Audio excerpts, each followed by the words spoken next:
안녕하세요. 오늘은 모르고 있던 블렌더 유저라면 정말 편해지는 유용한 팁 하나를 공유합니다. 덤으로 몇 가지 세팅도 공유하도록 하겠습니다. 일반적으로 블렌더를 키면 박스, 조명, 카메라가 있습니다. 매번 귀찮게 지운 다음에 작업을 하게 되는데요. 매우 간단한 클릭 한 번으로 블렌더의 이 오픈 초기 환경을 바꿀 수 있습니다. 파일 탭에서 디폴트 세이브 스타트업 파일을 눌러줍니다. 그러면 이렇게 팝업 창이 하나 뜨는데 한 번 더 눌러서 적용을 해주시면 이 오른쪽 아래에 스타트업 파일 세이브드가 뜨는 것을 확인해 줍니다. 이제 블렌더를 다시 열어보시면은 큐브와 조명, 카메라가 없는 상태로 나오게 됩니다. 블렌더를 하면서 모두 선택하고 지우는 동작을 안 해도 되는 것이죠. 하지만 고작 그것뿐이 아닙니다. 매번 새 파일을 열게 되면 해두는 세팅들을 미리 해둘 수도 있습니다. 제 기준으로 몇 가지 세팅들을 추천해 드리겠습니다. 우선 렌더 프로퍼티스에 가보시면요. EB 렌더 엔진에 앰비언트 오클루션 AO와 볼륨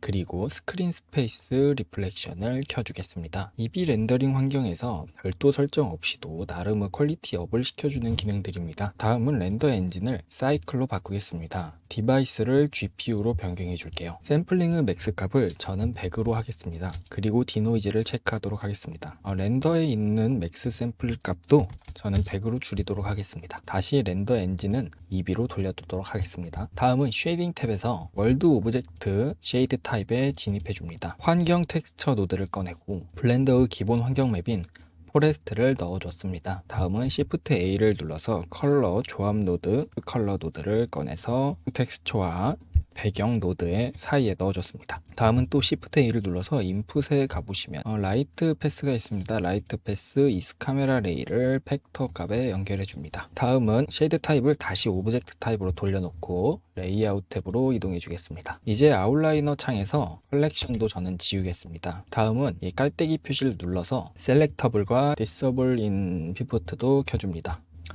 다음은 파일 탭에서 디폴트 세이브 스타트업 파일을 눌러주고 팝업 창이 뜨는 거에서 한 번 더 눌러줘서 스타트업 파일 세이브드가 뜨는 것을 확인해 줍니다. 이제 블렌더를 다시 한번 켜서 설정들이 그대로 있는지 확인을 해 줍니다.